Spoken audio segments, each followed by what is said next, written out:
안녕하세요. 저는 이정아입니다. 올해 67입니다. 평생을 남편과 아이들을 위해 살았어요. 그게 제 일이었고, 저는 그 일을 성실하게 했다고 생각합니다. 결혼하고 나서 줄곧 집안일을 했어요. 아침 6시에 일어나서 밥 짓고, 아이들 도시락 싸고, 빨래하고, 청소하고, 그렇게 30년을 살았습니다. 아들 둘을 대학까지 보냈어요. 남편은 성실한 회사원이었고, 저는 그런 남편을 뒷바라지하는 게 제 역할이라고 믿었죠. 그런데 남편이 정년퇴직하고 나서 건강이 안 좋아졌어요. 당뇨에 고혈압, 거기에 무릎까지 나빠져서 병원을 달고 살게 됐습니다. 연금만으로는 빠듯했어요. 병원비며 생활비며 아이들한테 손 벌리고 싶지 않았어요. 여보, 내가 뭐라도 해야겠어. 그렇게 시작한 게 간병인 일이었습니다. 처음엔 동네 요양원에서 단기로 일했어요. 어르신들 식사 보조하고 산책시켜드리고 어렵지 않았어요. 제가 평생 해온 일이니까요. 하지만 세상은 생각보다 냉정하더라고요. 이정아 씨? 나이가 좀 있으시네요. 면접 보러 갔던 개인 가정에서 돌아온 말이었습니다. 죄송한데요. 저희는 좀 더 젊은 분을 원하거든요.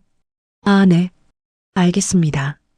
요양원 일은 급여가 낮았어요.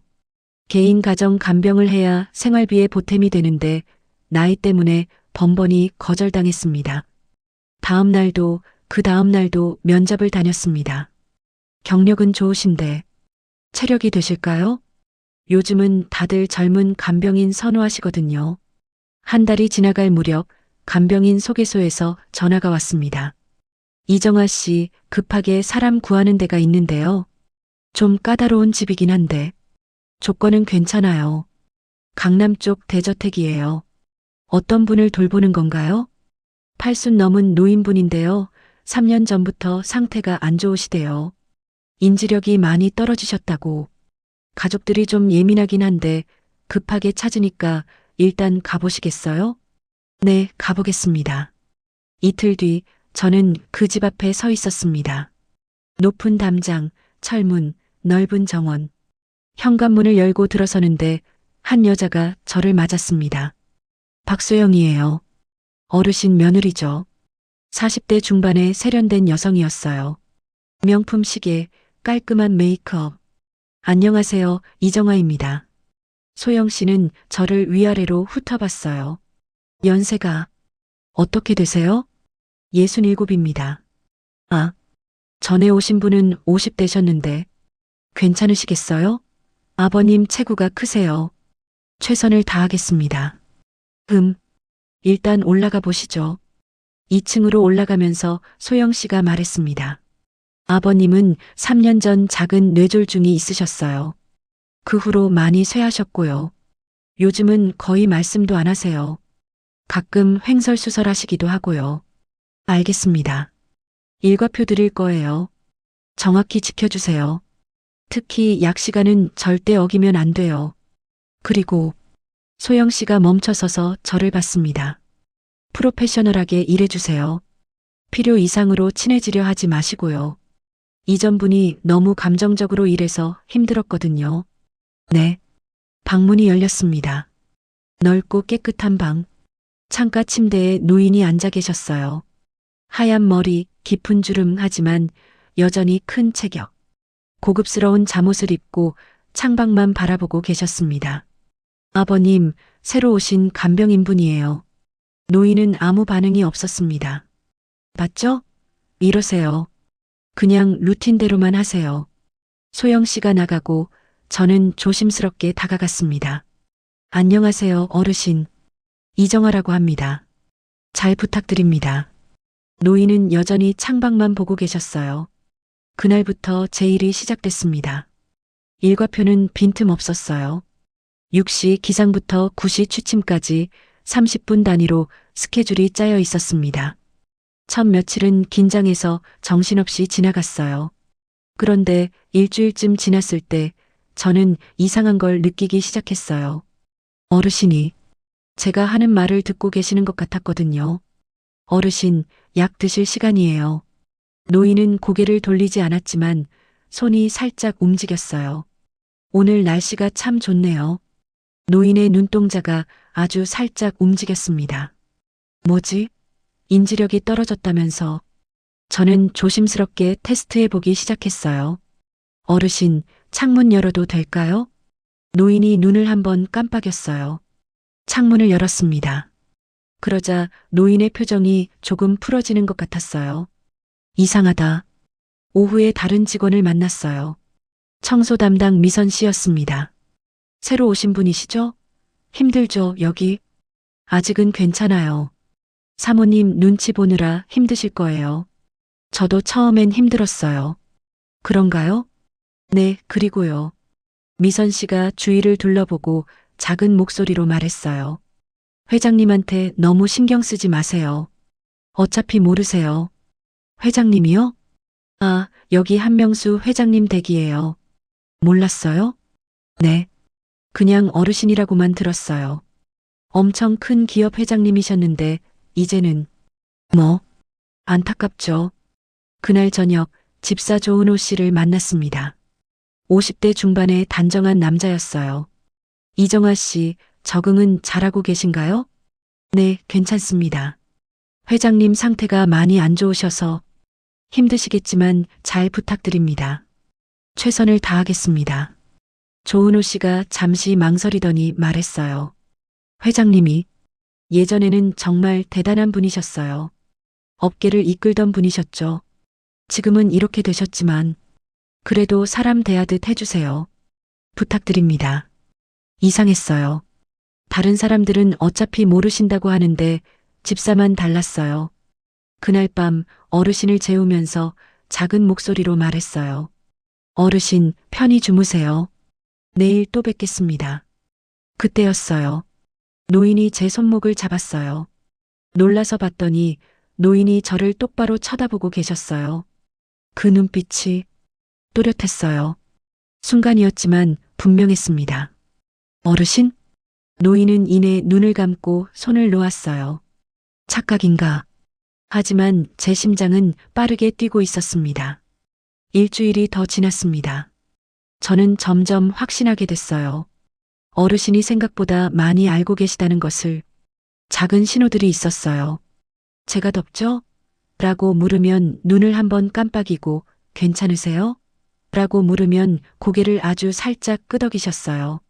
다른 사람들은 몰랐어요. 너무 미세한 반응이었으니까요. 하지만 저는 알았습니다. 평생 사람 돌보며 산 사람의 직관이었어요. 어느 날 아침이었습니다. 어르신, 오늘 날씨 정말 좋아요.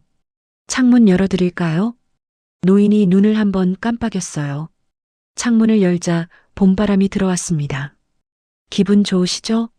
노인의 입가가 아주 살짝 올라갔어요. 미소였습니다. 역시 그날부터 저는 조심스럽게 어르신께 말을 걸기 시작했어요. 어르신, 오늘은 구름이 예쁘네요. 점심 식사 맛있게 드셨어요? 산책 나가실까요? 제가 부축해 드릴게요. 소영 씨는 매일 올라와서 체크했어요. 약은 제때 드셨죠? 네. 식사는요? 잘 드셨어요. 아버님 상태는요? 안정적이세요. 뭐 나쁘진 않네요. 근데 이정아 씨. 네. 너무 말 많이 거시는 거 아니에요? 미선 씨가 그러던데. 죄송합니다. 필요한 말만 하세요. 프로답게. 네, 알겠습니다. 하지만 저는 멈추지 않았어요. 다음 날도 그 다음 날도 어르신께 말을 걸었습니다. 왜냐하면 어르신이 듣고 계셨으니까요. 2주가 지났을 때였어요. 저녁에 약을 드리는데 노인이 제 손을 잡았어요. 어르신? 노인이 저를 봤어요. 그리고 아주 작은 목소리로 정말 작게 말씀하셨어요. 고맙소. 가슴이 철렁했어요. 어르신, 지금 노인이 고개를 살짝 저었어요. 쉿 하는 표정이었어요.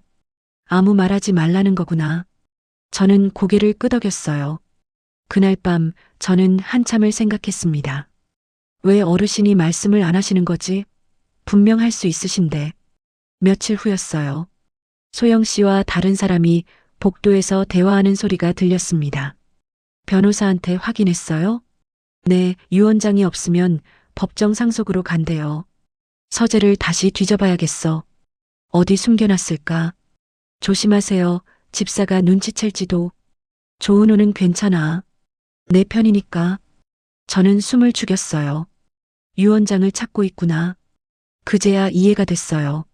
어르신이 왜 말씀을 안 하시는지. 어쩌면 당신을 지키기 위해서. 한 달쯤 지났을 때 사건이 터졌습니다. 어느 날 저녁 어르신이 갑자기 호흡이 가빠지셨어요. 어르신, 얼굴이 창백해지시더니 식은땀을 흘리기 시작했어요. 집사님, 빨리요. 저는 즉시 맥박을 재고 혈압을 체크했어요. 요양원에서 배운 응급처치였습니다. 119 불러야 해요. 조은호 씨가 뛰어 올라왔어요. 무슨 일이에요? 부정맥 같아요. 빨리 병원에. 지금요? 지금이요. 소영 씨도 올라왔어요. 뭐예요? 무슨 일이에요? 회장님 상태가 안 좋으세요. 제대로 관리한 거 맞아요? 지금 그게 중요한 게 아니에요. 구급차가 왔고 병원으로 갔습니다. 응급실에서 기다리는 동안 의사가 나왔어요. 일시적인 부정맥이었습니다. 큰 문제는 없지만 빨리 대응하지 않았다면 위험할 수도 있었어요. 간병인분 조치가 정확했습니다. 감사합니다. 소영 씨는 아무 말도 하지 않았어요.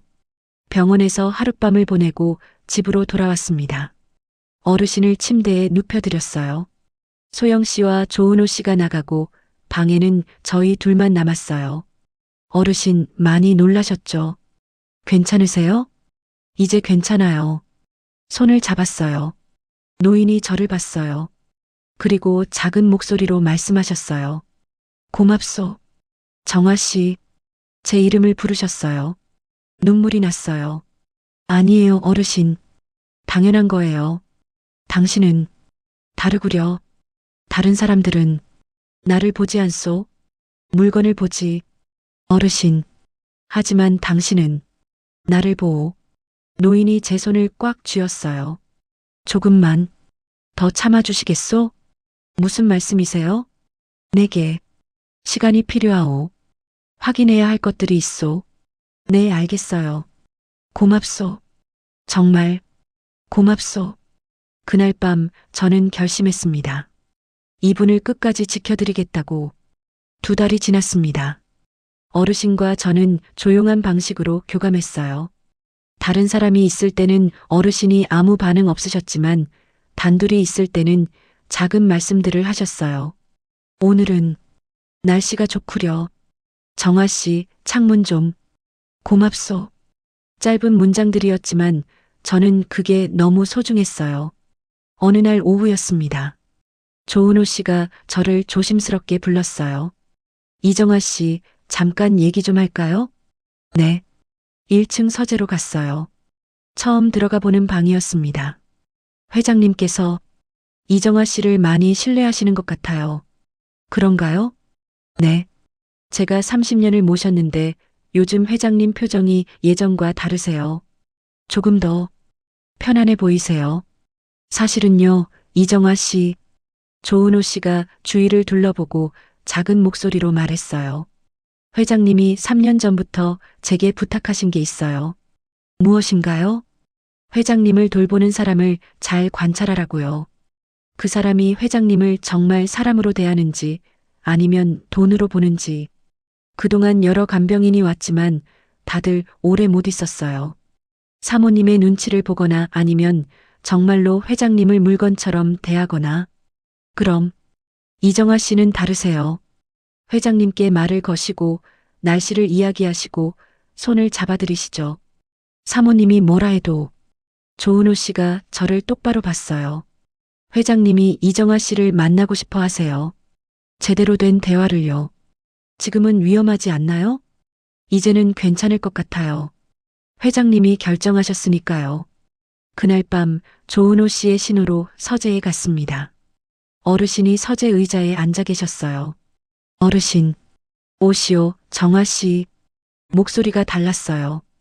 또렷하고 힘이 있었어요. 앉으시오. 저는 떨리는 마음으로 앉았어요. 놀랐소? 네. 어르신이 이렇게 말씀을. 미안하오. 그동안 숨겨서. 아니에요. 이유가 있으셨을 거예요. 회장님이 한숨을 쉬었어요. 3년 전 나는 작은 뇌졸중이 있었소. 입원했을 때 가족들이 병실로 몰려왔지. 하지만 그들이 걱정한 건 내가 아니었소. 유 원장은 어디 있어요? 재산은 어떻게 되는 거예요? 그 소리만 들었소. 회장님의 목소리가 떨렸어요. 그때 깨달았소. 내 가족들에게 나는 사람이 아니라 재산이라는 걸. 그래서 결심했소. 연기를 하기로. 연기를요? 상태가 나쁜 척, 말을 못하는 척. 그동안 지켜보기로 했소. 누가 진짜 나를 사람으로 대하는지. 그럼 3년 동안 계속. 그렇소. 변호사와 조은호만 진실을 알고 있었소. 내 지시대로 사람들을 관찰하고 기록했지. 회장님이 책상 서랍을 열었어요. 이걸 보시오. 노트가 여러 권 나왔어요. 매일 일기를 썼소. 누가 왔는지, 무슨 말을 했는지, 어떤 눈빛이었는지. 한 권을 펼쳐 보여주셨어요. 4월 12일. 이정아라는 간병인이 왔다. 나이가 있어 보인다. 소영이 탐탁지 않아 하는 눈치다. 하지만 이정아는 내게 똑바로 인사했다. 잘 부탁드립니다라고. 오랜만에 들어본 말이다. 4월 15일. 이정아는 다르다. 내게 말을 건다. 날씨가 좋아요. 편안히 주무세요. 다른 사람들처럼 의무적이지 않다. 진심이 느껴진다. 4월 20일. 오늘 창문을 열어줬다. 규칙이 없는 일이다. 소영이가 뭐라 할 것이다. 하지만 이정아는 그냥 열어줬다. 기분 좋으시죠? 라고 물었다. 그 말이 정말 기분 좋았다. 눈물이 났어요. 어르신, 계속 읽으시오. 5월 10일. 오늘 위험한 순간이었다. 호흡이 막혔다. 죽을 뻔했다. 그런데 이정아가 나를 살렸다. 정확한 판단, 빠른 조치, 그리고 괜찮으세요라며 내 손을 잡아줬다. 얼마 만에 느껴본 온기인가. 5월 20일. 결정했다. 이정아는 진짜다. 이 사람은 나를 사람으로 본다. 내가 할 수 있는 건 이 사람을 지켜주는 것이다. 유 원장을 다시 쓰기로 했다. 어르신, 이렇게까지. 당신이 처음이요, 정아 씨. 나를 사람으로 대해준 사람은. 회장님이 제 손을 잡았어요. 고맙소. 진심으로. 저야말로. 이렇게 믿어주셔서. 부탁이 있소. 말씀하세요. 내 마지막까지 옆에 있어 주시겠소? 네, 그럴게요. 그리고 이 노트들 당신이 가지시오. 나중에 필요할 거요. 네. 내가 죽으면 소영이가 가만히 있지 않을 거요. 유언에 이의를 제기할 것이고. 유언이요? 나는 내 재산의 상당 부분을 당신에게 남길 거요. 어르신, 안 돼요. 저는 그런 거 바라고. 알고 있소. 당신은 그런 사람이 아니지. 그래서 주는 거요. 회장님이 미소 지었어요. 내 마지막 선택이요. 돈이 아니라 사람을 선택하는. 하지만 받으시오. 그리고 좋은 곳에 쓰시오. 내 이름으로 말고 당신 방식대로. 저는 한참을 울었습니다. 고맙소, 정아 씨. 당신 덕분에 내 마지막이 외롭지 않소. 그날 밤 저는 노트를 받아왔어요. 집에서 하나하나 읽으면서 계속 울었습니다. 남편이 물었어요. 여보, 무슨 일이야? 왜 울어? 좋은 분을 만났어. 정말 좋은 분을. 석 달이 더 지났습니다. 회장님의 건강이 조금씩 나빠지기 시작했어요. 의사는 말했어요. 자연스러운 노화입니다. 시간이 얼마 없을 수 있어요. 소영 씨는 더 자주 방에 올라왔어요. 아버님, 괜찮으세요? 제가 여기 있을게요. 겉으로는 효부였지만 회장님과 저는 알고 있었죠. 어느 날 저녁 소영 씨가 조은호 씨와 복도에서 대화하는 걸 들었어요. 유 원장 찾았어요? 아직입니다. 서재를 다시 뒤져봐야겠어요. 사모님, 그건 당신도 내 편이잖아요. 조 집사. 우리가 이 집을 지켜야죠. 조은호 씨는 대답하지 않았어요. 6월이 되었습니다. 회장님이 많이 약해지셨어요. 이제는 하루 종일 누워 계셨고 식사도 거의 못 하셨어요. 어느 날 밤 회장님이 저를 불렀어요. 정아 씨, 네, 회장님. 고맙소. 끝까지 함께 해줘서 당연한 거예요. 당신은 좋은 사람이요. 회장님도요. 부탁이요. 네. 내가 가고 나면 놀라지 마시오. 무슨 유언 낭독 때 여러 사람이 놀랄 거요. 하지만 당신은 당당하시오. 회장님, 당신은 받을 자격이 있소. 진심으로 나를 대해준 데가니까. 회장님이 제 손을 잡았어요. 마지막 부탁이요. 이 돈으로 좋은 일 하시오. 나처럼 외로운 노인들을 위해. 네, 약속드릴게요. 고맙소, 정아 씨. 당신 만나서 행복했소. 눈물이 주르륵 흘러내렸습니다. 일주일 후 이른 아침이었어요. 회장님의 호흡이 약해졌어요. 회장님, 손을 잡았어요. 차가웠어요. 제가 여기 있어요. 옆에 있어요. 회장님이 눈을 조금 뜨셨어요. 저를 보시고 희미하게 미소 지으셨어요. 고맙소. 그리고 조용히 눈을 감으셨습니다. 회장님, 편히 가세요. 고생 많으셨어요. 저는 한참을 손을 잡고 있었어요. 장례식장은 사람들로 가득 찼습니다. 한명수 회장님의 명복을 빕니다. 어깨에 큰 별이 지셨습니다. 신문 일면에 부고가 실렸어요. 재계 거목 한명수 회장 별세. 향년 83세. 저는 구석에서 조용히 조문객들을 맞았어요. 장례식 사흘째 변호사가 유족들을 모았습니다. 유언장 낭독을 하겠습니다. 유족분들과 관계자들만 참석해 주세요. 소영 씨와 가족들, 그리고 조은호 씨가 앉았어요. 이정아 씨도 오세요. 저요? 네, 유언에 이름이 있습니다. 소영 씨가 날카롭게 저를 쳐다봤어요. 변호사가 봉투를 열었어요. 고인 한명수 회장의 유언장입니다. 2025년 6월 1일 작성, 정신과 전문의 정신 감정 완료, 증인 2명 입회하에 작성되었습니다. 본인 한명수는 정신이 온전한 상태에서 다음과 같이 유언한다. 소영 씨가 몸을 앞으로 기울였어요. 첫째, 본인은 3년 전부터 가족들의 태도를 지켜보기 위해 의도적으로 상태가 나쁜 척 연기했음을 밝힌다. 뭐라고요? 이 기간 동안 본인은 매일 일기를 작성했으며 집사 조은호와 변호사만이 진실을 알고 있었다. 소영 씨가 조은호 씨를 노려봤어요. 둘째, 이 기간 동안 본인의 가족들은 본인의 건강보다 재산에 관심이 있었음을 확인했다. 말도 안 돼요. 우리가 얼마나. 셋째, 반면 간병인 이정아 씨는 본인을 한 명의 사람으로 대우했다. 어떤 데 가도 바라지 않고 진심으로 돌봐주었다. 변호사가 저를 봤습니다. 넷째, 이에 본인은 재산의 30%와 강남 소재 부동산 3필지를 이정아 씨에게 유증한다. 상속세는 별도 신탁에서 처리한다. 말도 안 돼. 소영 씨가 벌떡 일어났어요. 저 여자가 뭘 했다고요? 몇 달 일한 게 전부잖아요. 유언은 법적으로 유효합니다. 정신감정 결과도 있고 일기 기록도 3년치가 있습니다. 사기예요. 저 여자가 아버님을 꼬드긴 거예요. 조은호 씨가 일어났어요. 사모님, 그렇지 않습니다. 뭐? 저는 3년간 회장님 지시로 모든 상황을 기록했습니다.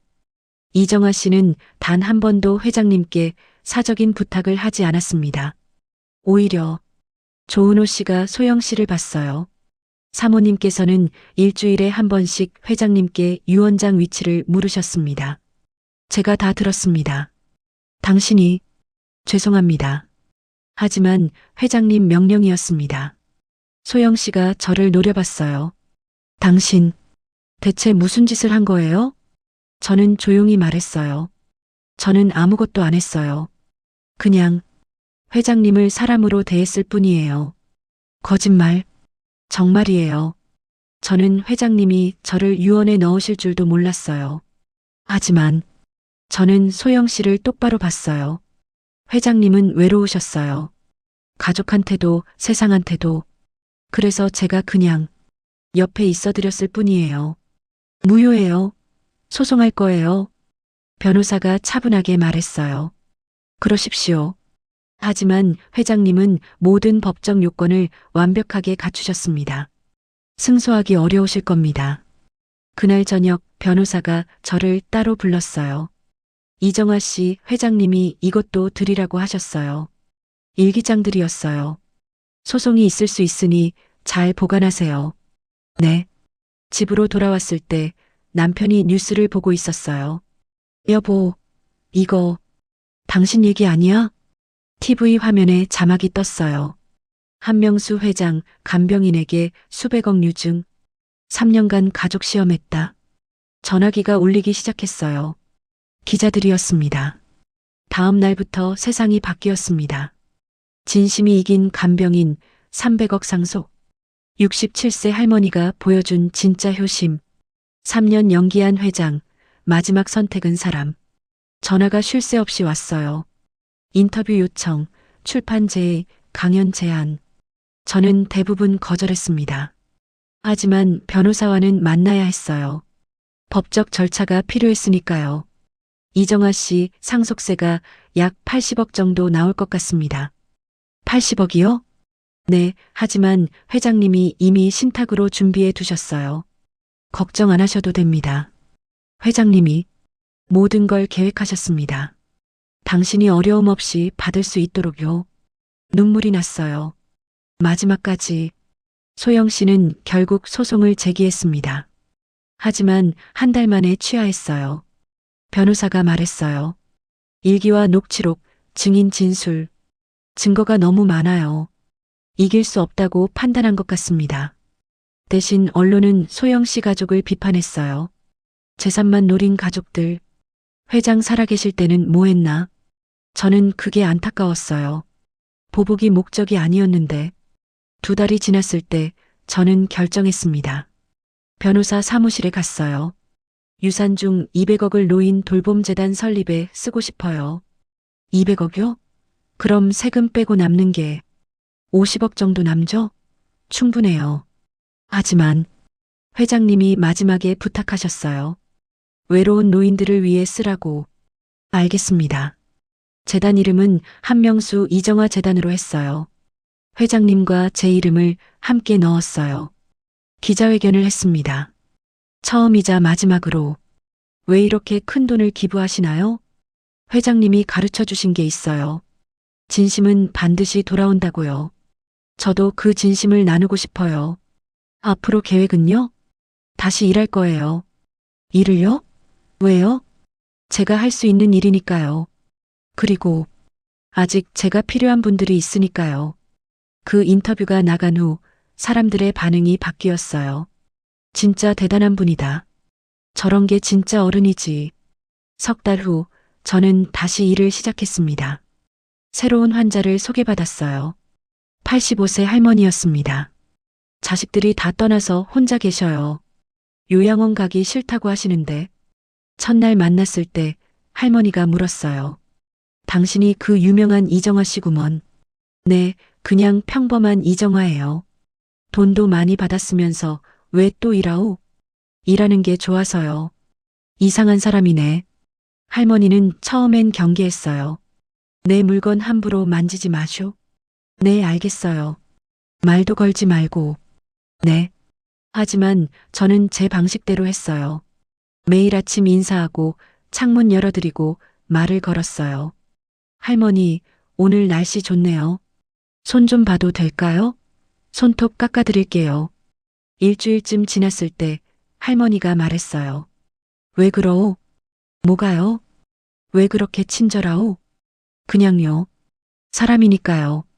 돈도 많으면서 돈이랑 상관없어요. 저는 사람 돌보는 게 제 일이에요. 할머니 눈에 눈물이 고였어요. 오랜만이네. 이렇게 사람 대접받는 게. 한 달쯤 지났을 때 할머니가 물었어요. 정아 씨는 왜 이 일을 하오? 저는 창밖을 봤어요. 제가 돌봤던 회장님이 계셨어요. 그분이 마지막에 말씀하셨죠. 진심은 절대 배신하지 않는다고. 그래서 저도 그렇게 살고 싶어요. 진심으로. 그리고 그 진심을 나누고 싶어요. 할머니가 제 손을 잡았어요. 고맙네, 정아 씨. 제가 더 고마워요, 할머니. 어느 날 재단에서 연락이 왔어요. 이사장님, 첫 번째 돌봄의 집이 완성됐습니다. 정말요? 네, 다음 주에 개소식 하는데 오시겠어요? 네, 꼭 갈게요. 개소식 날 많은 사람이 왔어요. 기자들, 복지 관계자들, 그리고 노인분들. 한명수 이정아 재단 1호 돌봄의 집을 개소합니다. 현판을 제막했어요. 어르신들을 사람으로. 회장님이 좋아하셨을 문구였어요. 그날 밤 저는 회장님 일기를 다시 펼쳐봤어요. 마지막 페이지. 정아 씨에게. 당신이 이 글을 읽을 때쯤 나는 이미 없을 것이요. 고맙소. 당신 덕분에 나는 마지막까지 사람으로 살 수 있었소. 당신이 준 것은 간병이 아니라 존중이었소. 나는 평생 존경은 받았지만 존중은 받지 못했소. 하지만 당신은 나를 존중해줬소. 그게 얼마나 큰 선물인지 아시오? 부디 이 돈으로 당신의 삶을 존중받으며 사시오. 그리고 다른 이들도 존중받을 수 있도록 도와주시오. 기억하시오. 진심은 절대 배신하지 않는다는 것을. 나이는 숫자일 뿐 진심만은 늙지 않는다는 것을. 고맙소, 정아 씨. 당신을 만나 행복했소. 한명수. 저는 노트를 가슴에 안고 한참을 앉아 있었어요. 회장님, 약속 지키고 있어요. 열심히 살고 있어요. 창밖으로 별이 보였어요. 회장님이 돌아가신 지 1년이 지났습니다. 재단은 이제 3호 돌봄의 집까지 운영하고 있어요. 100명이 넘는 어르신들이 존중받으며 생활하고 계세요.